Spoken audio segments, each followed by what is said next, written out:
Hi friends, this is Charity Gale Foundation for Education. Welcome to another class on online safety and digital citizenship. This lesson is intended for grade 6 learners. But before you begin, I'd like to encourage you that you do not have to be great to get started. You have to get started to become great.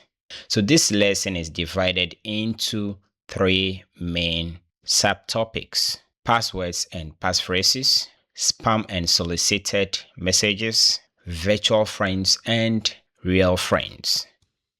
By the end of this lesson, you should be able to explain what a password and passphrases are.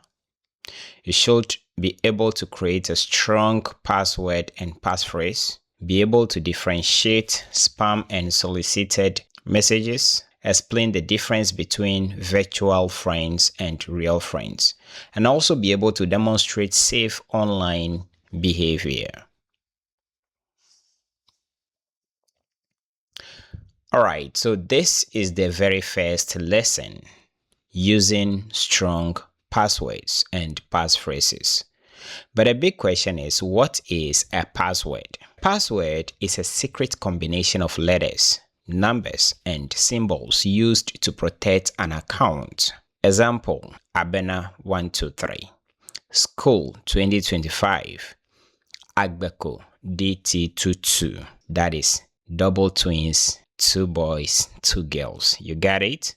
Well, passwords help keep our personal information safe.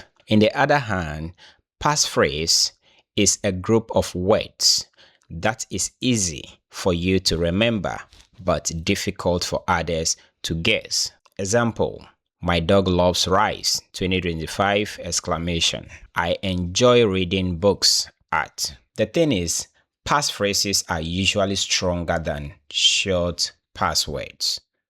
So whenever you want to choose something very strong and difficult or impossible to guess, I highly recommend passphrase.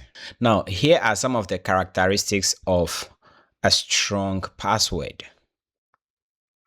It must be at least 12 characters long.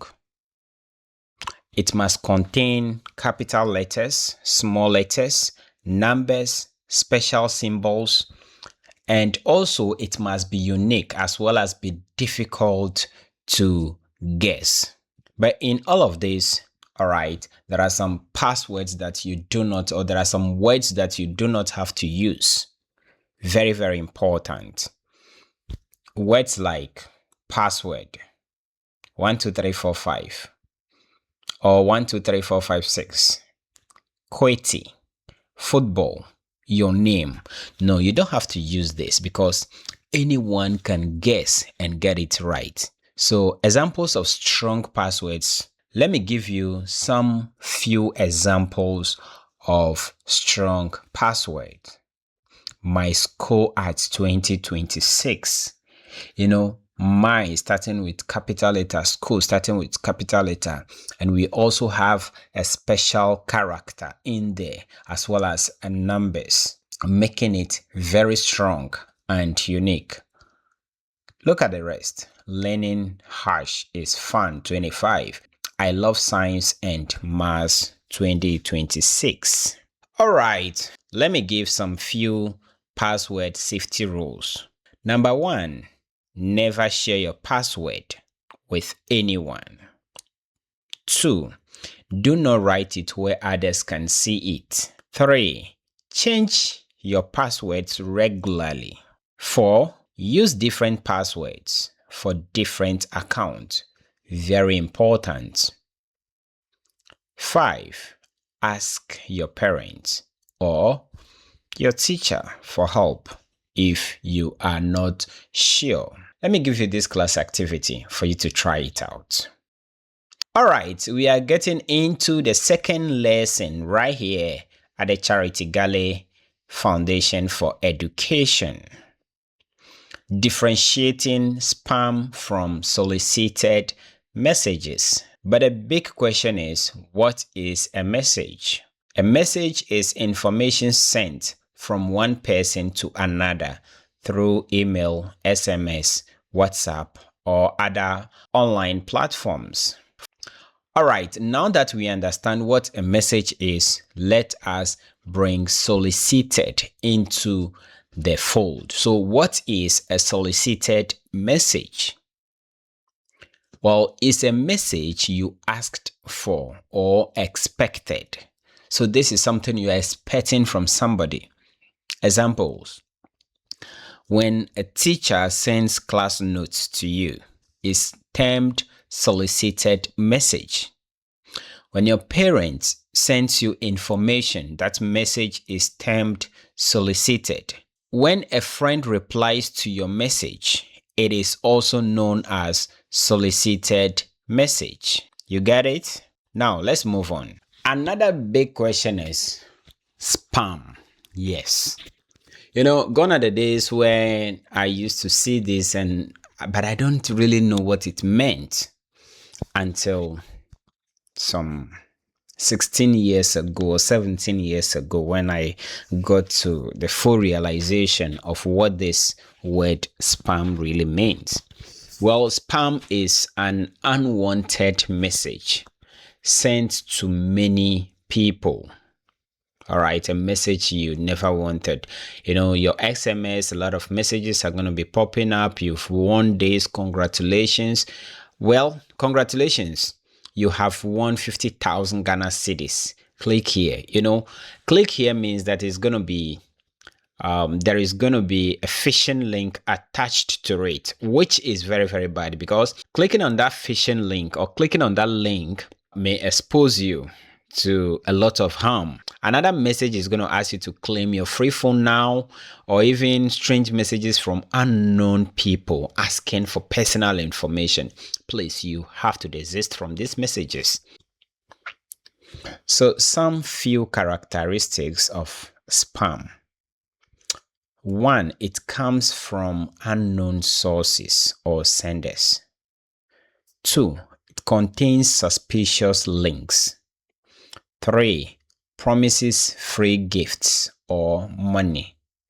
4, requests passwords or personal information from you. And then it is being sent repeatedly. You have to be aware of this. How to handle spam. 1, ignore it. 2, delete it. 3, block the sender. 4, tell your parent, guardian, or your teacher. But do not click suspicious links. Do not send personal information. Very important. Now that we've come to the end of the second lesson, let us try this. All right. So identify whether the following are spam or solicited messages. Your teacher sends homework. Is it a spam or solicited? Unknown person says you won a lottery. Your friend replies to your message. And lastly, message asking for your password.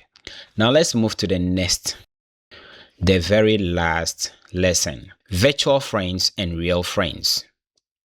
But who is a real friend? A real friend is someone you know personally in real life.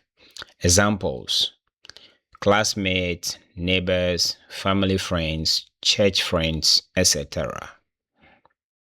or etc. These are your real friends. People you have been seeing, people you know or you have seen before. But when it comes to the virtual friend, a virtual friend is someone you know only through the internet. Examples include, but not limited to, online gaming friends, social media friends, chat friends. These are your virtual friends.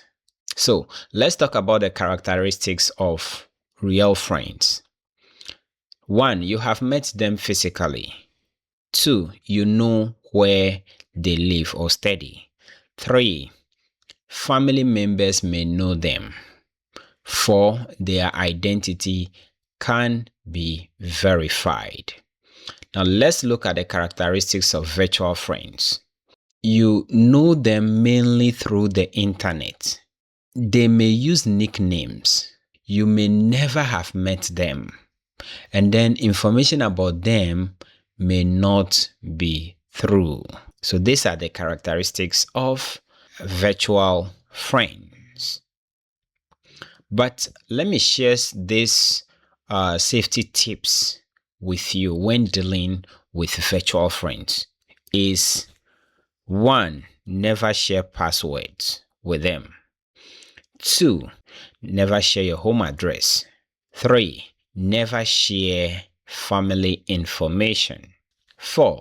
Never send money. 5. Never meet them alone. Very, very important. Your life might be at risk. 6. Inform parents before meeting anyone from the internet. Maybe they might accompany you. 7. Be careful about what you share online. So let me just give you a bit of comparison table over here. Real friends on the left side versus virtual friends on the right side. So real friends, you know them physically, but virtual friends only online. All right. Then real friends, their identity can be verified, whereas the identity of virtual friends may be hidden. For real friends, family may know them, but virtual friends, family may not know them. And real friends are easier to trust, but virtual friends must be treated with care. I hope you have learned a lot of things from today's lesson. So today we learned that strong passwords protect our accounts. Passphrases are longer and more secure. Spam messages are unwanted messages. Solicited messages are expected messages.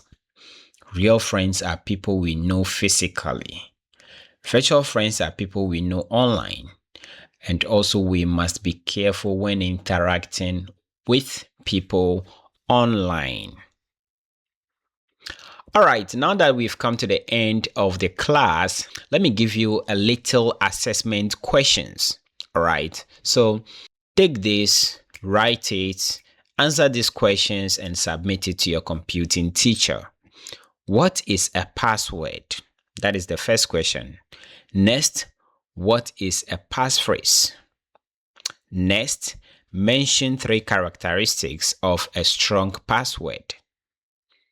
Next, what is spam?